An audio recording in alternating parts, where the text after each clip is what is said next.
Hi, everyone.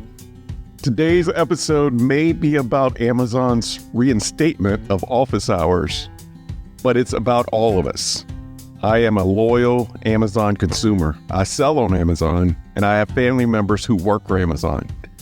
In fact, 7 out of every 10 people in America are part of the Amazon ecosystem.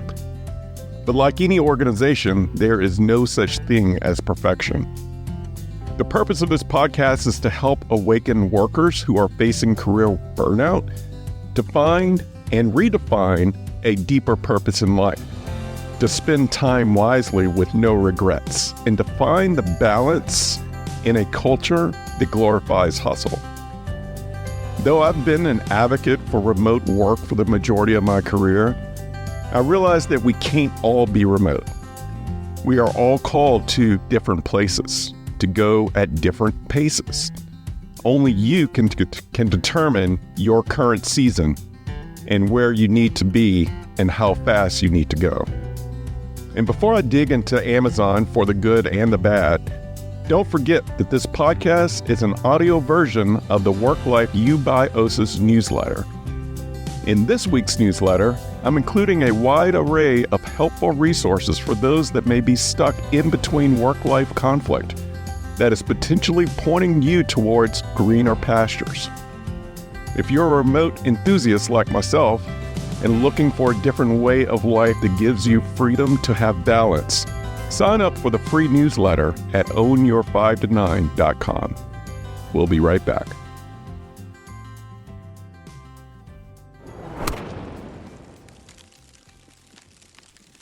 You are listening to the Work Life You by OSIS podcast with your host, Charleston Edwards. If this is your first time here, welcome. My goal is simple: to eradicate burnout and to bring harmony, purpose, and balance to this world, starting with the family. My hope is that this show and the stories shared will provide encouragement and ideas that will be valuable to you on your journey to work-life freedom. So let's dive in to today's episode.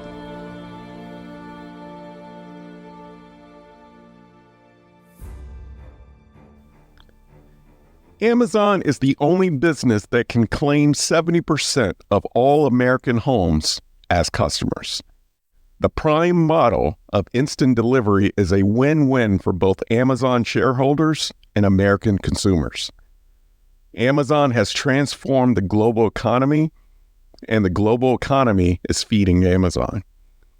Amazon influences how society works, not only here in America, but they are doing so globally. They are a force in advancing technologies, the supply chain infrastructures, and transportation logistics. As Amazon goes, so goes the rest of the world. Though stakeholders and consumers are benefiting, Amazon employees are caught in the middle.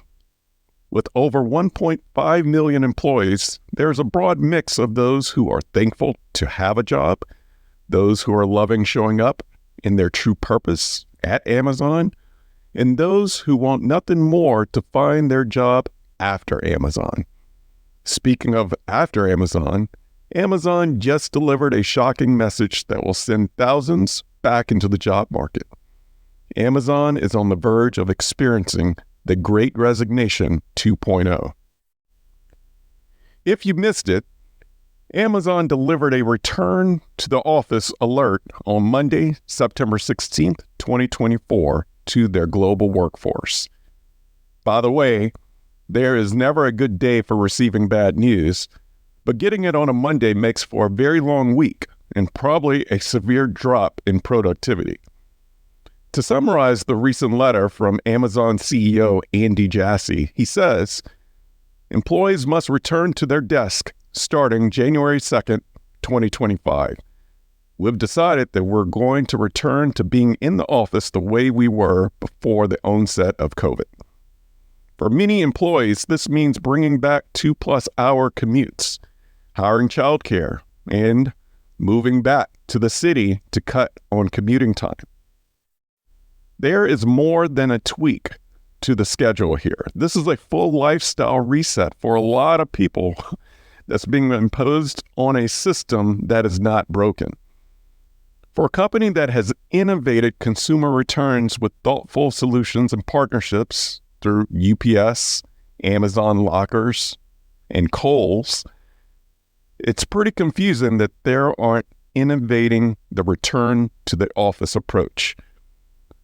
Hybrid work models have not only been working since the pandemic, but they have led to employee satisfaction, increased productivity, and creativity. Not only for Amazon, but for most organizations that have leaned into the quote-unquote new normal. Amazon said at first that their 3-day hybrid model that they've been doing for the last couple of years has been working. So it's quite confusing to read a letter that insinuates that the hybrid solution is not the best model for them, and that 40 hours behind the desk is the sole way to remain strong for the next 29 years of Amazon's reign. This doesn't sound innovative, and it surely doesn't sound like there's any sensitivity to the lives of their corporate employees. This is just my opinion as an outsider spectator and a 20-plus year remote worker. But the message seems to be singularly focused on revenue at the expense of anyone who can keep up with the pace. Perhaps Amazon knew exactly what the response would be, and they're prepared to push forward. Or perhaps Amazon is so focused on office culture that they are missing the future of work and ignoring the values of their employees. For the last 5 years, many have found a way of work-life integration, but now they are being asked for a work-life separation, how it used to be. I get it. Working hours need to be working hours. There must be a level of accountability. But is Amazon missing some of the complexities of how people work best? Or where do they live? What counts for being productive? What measures of success are best for each employee, for each department? What does adding a commute to a worker's life do to their home life, to their joy, or to their productivity, or the lack thereof? Jassy communicated in his letter that speed is necessary for Amazon, and it's a race to beat the competition.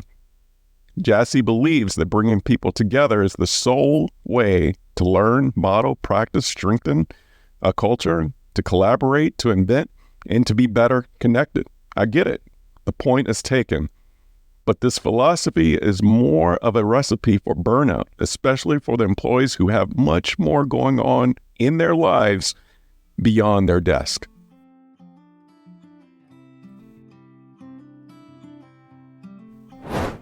Amazon's need for speed is not new. Amazon represents an innovative model of how manufacturing took off 100 years ago.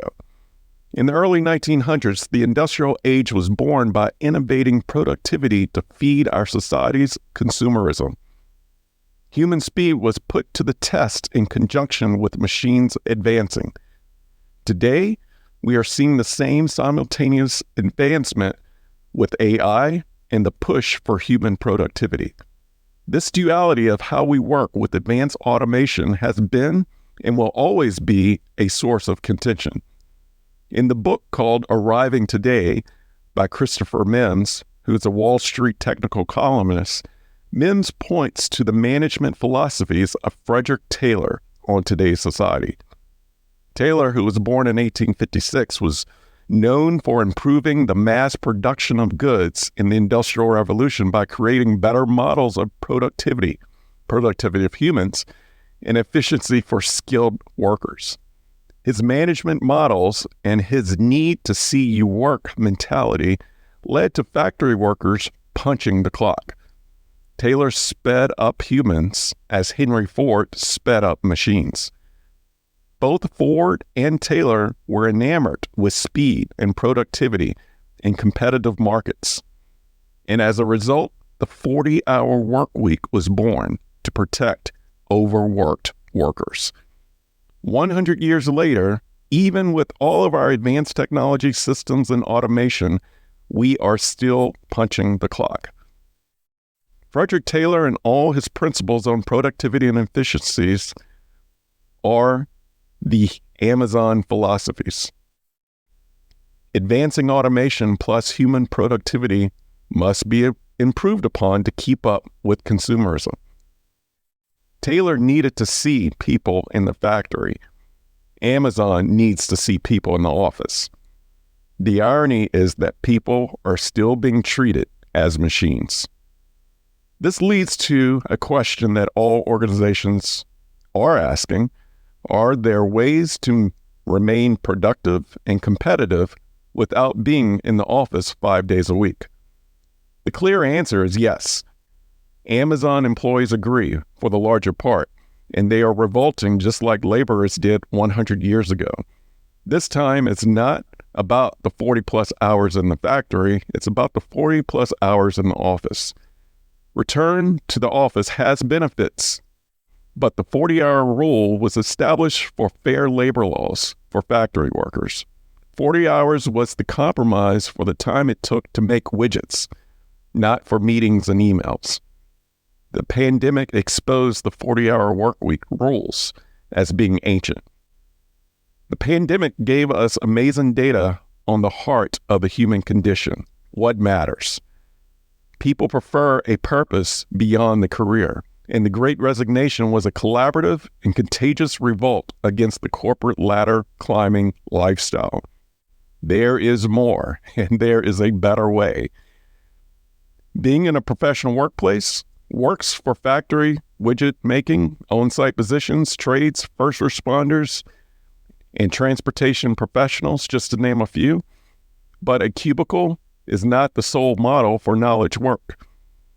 In the love-hate relationship of our advancing technology, this is where tech wins in our ability to return home, work from anywhere, to reclaim the time that used to be lost behind a steering wheel. This is now our time to be innovative and not stuck in our old ways. As a remote-first enthusiast, my heart breaks over seeing the words going back to what used to be pre-pandemic. But my perspective has evolved to see both sides of the coin. We'll be right back.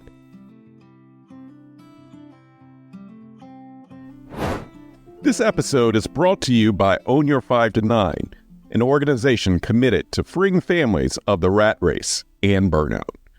Every organization has a leader, mission, and a set of values that drives the organization. But this is commonly missed in the most important organization in the world, the family. An organization has one mission for how it will impact the world. Why not the family? An organization goes into strategic planning routinely to align its values, mission, and projects. Why not the family? Whose Home, a strategic planning guide for families, is a workbook and a tool needed in all households. Whose Home takes a strategic planning approach with 10 guided exercises to define your core family values, family mission, and tools to operationalize how your family does life together. If your family is facing a big decision, Whose Home is for you. If you're considering a career pivot, Whose Home is also for you. If you desire more intentionality and harmony in your home, Whose Home is for you. Create a healthy culture, not a hustle culture, at home. Visit ownyour5to9.com to claim your copy today.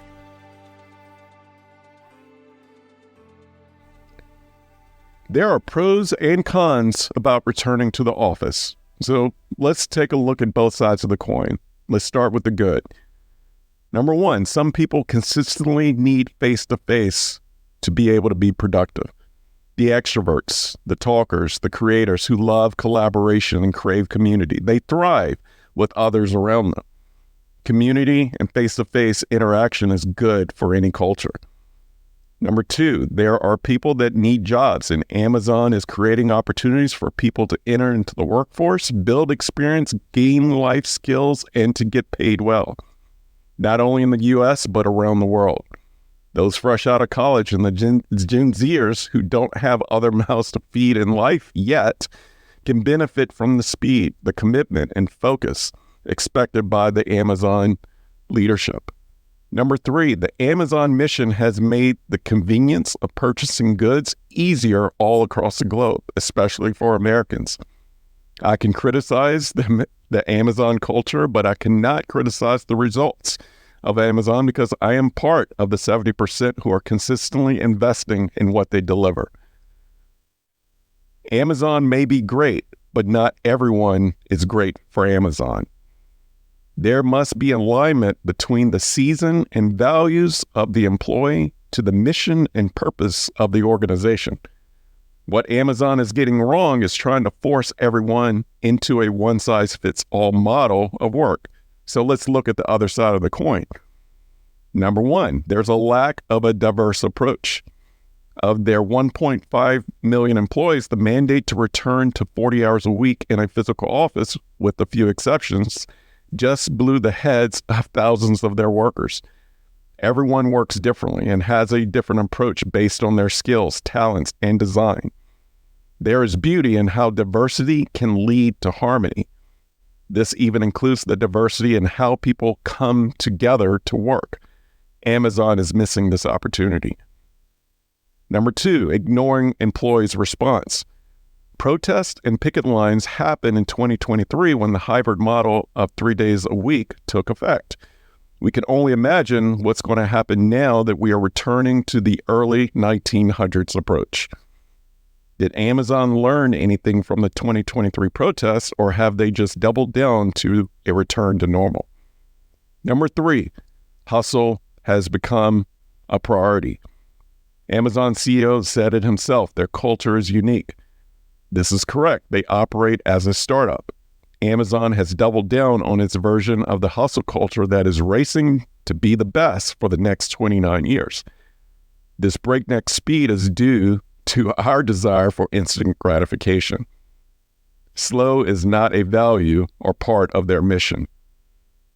Amazon is not for the faint at heart, or those who have found a different purpose or a different pace of life during or after the pandemic. It's fair to say that Amazon is about to experience a turnover of massive proportions over the next year, if not sooner. Nick Bloom, who's a Stanford professor and remote work expert, predicts a turnover rate upwards of 35% based off the return to the office announcement. If Amazon is leading in innovative and creativity, this would be the opportunity to look at successful hybrid models. This would be the time to look at the data of why employees stay at companies. This would also be the good time to look at the values of the top places to work at. This would be a good time to reflect on the mental health epidemic in this country and why other countries that focus on health and family first aren't suffering from high turnover rates. Employees don't stay with their employers for the same reasons that the Amazon CEO states. Workers stay because they are valued as whole humans.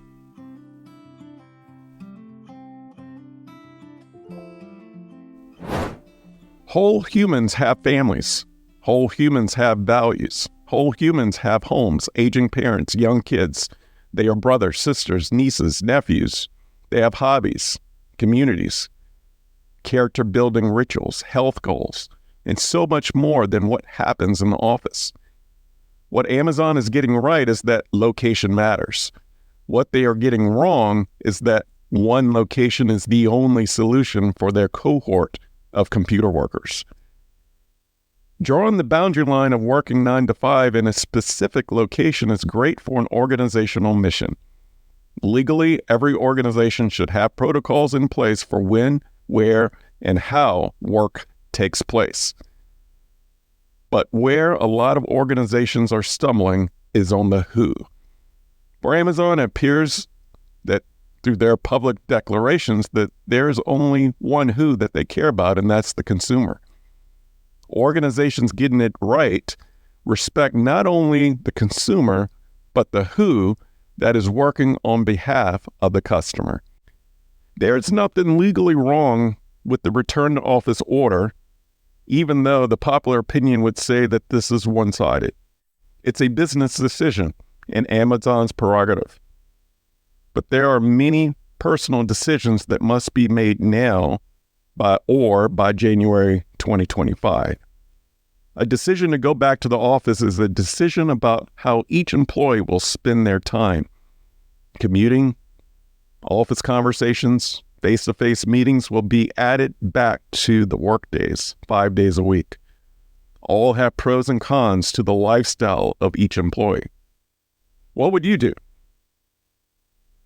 As much as I love being on this soapbox about this matter, I don't want to conclude without giving some pointers of how to approach conflicts like this one, of workplace values versus personal values. So let's take a look at a few. Number one, know your personal values. If you haven't done the exercise of identifying your top 5 core values, it's transformative, both individually and as a family. Values shift as we age, so take time to audit your values again, even if you've done it before. Remember that your values are an indicator of where your unique design and desires intersect. Number 2, know your workplace values. Assess what your organization stands for. Do they respect you as a whole human? Are the HR guidelines helpful to what you need to perform at work and outside of your job? Is your job description and function a reflection of the work that you are actually doing? Does your culture give you the flexibility to uniquely fit into and collaborate? Is the time commitment of work hours, commuting, emailing, internal chat platforms, meeting schedules, workload management, are all of these conducive to getting your work done? Number 3, compare your values. Compare your personal and your workplace values. After you get to know what you stand for as a person and what you prioritize as being the most important values in your life, compare them against your calendar. Do the values of your workplace align with your values as a human? Are there policies in place that benefit your personal interest and values inside and outside of work? Number 4, know your season. We all have seasons and chapters in life. There's a time to hustle and a time to slow down. There's a time to invest more in the family and a time that you have to stay longer in the office. There's a time to go over and beyond, and there's time to contribute differently. There's a time to lead and a time to learn. And if you have many years of workplace experience under your belt for your particular trade, this could be the season or opportunity to look at advancing to your next chapter of consulting or crafting a new work style that works for you. And lastly, and number 5, know your purpose. This is pivotal. Knowing your purpose helps you to endure painful situations and find joy through the various seasons of work and life. Knowing your purpose doesn't mean to roll over to abusive circumstances, but it does mean to have a different lens of why you are in the room. What purpose are you serving in your engagement with others at work, at home, and in the community? If you're wrestling with why you're here on this earth, I challenge you to go back to episode 1. It's the why behind the Work-Life Eubios' mission, to help those who have burned out in their career to find purpose again beyond the career.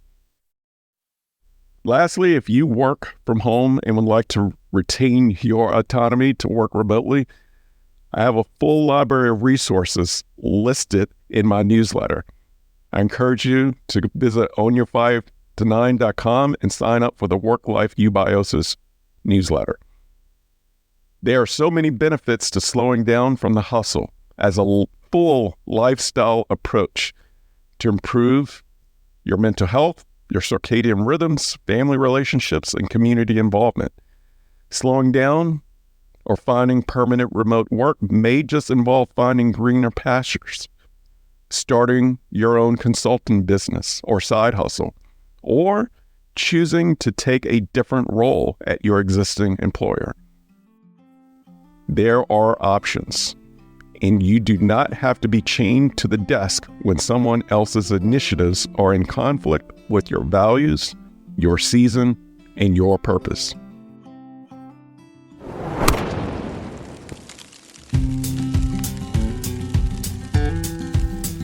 Thank you for listening to the Work-Life Eubiosis podcast, part of the work-life resources created by Own Your 5 to 9. I hope that you have found encouragement and a few ideas to strengthen your journey to purpose, freedom, and balance. Have you overcome burnout and found a new way of life? Millions around the globe are still at the risk of burnout and losing it all. And your story may be the one that sparks not only a dream, but action. Visit ownyour5to9.com for more information and submit your story. While you're there, join the Work-Life Eubiosis newsletter and receive additional resources weekly right to your inbox. If you enjoy this podcast, take time to subscribe, rate, and leave a review. Share it with a friend or loved one. Remember, the most important organization in the world is the family. Let's do our part to strengthen it. Thank you for listening.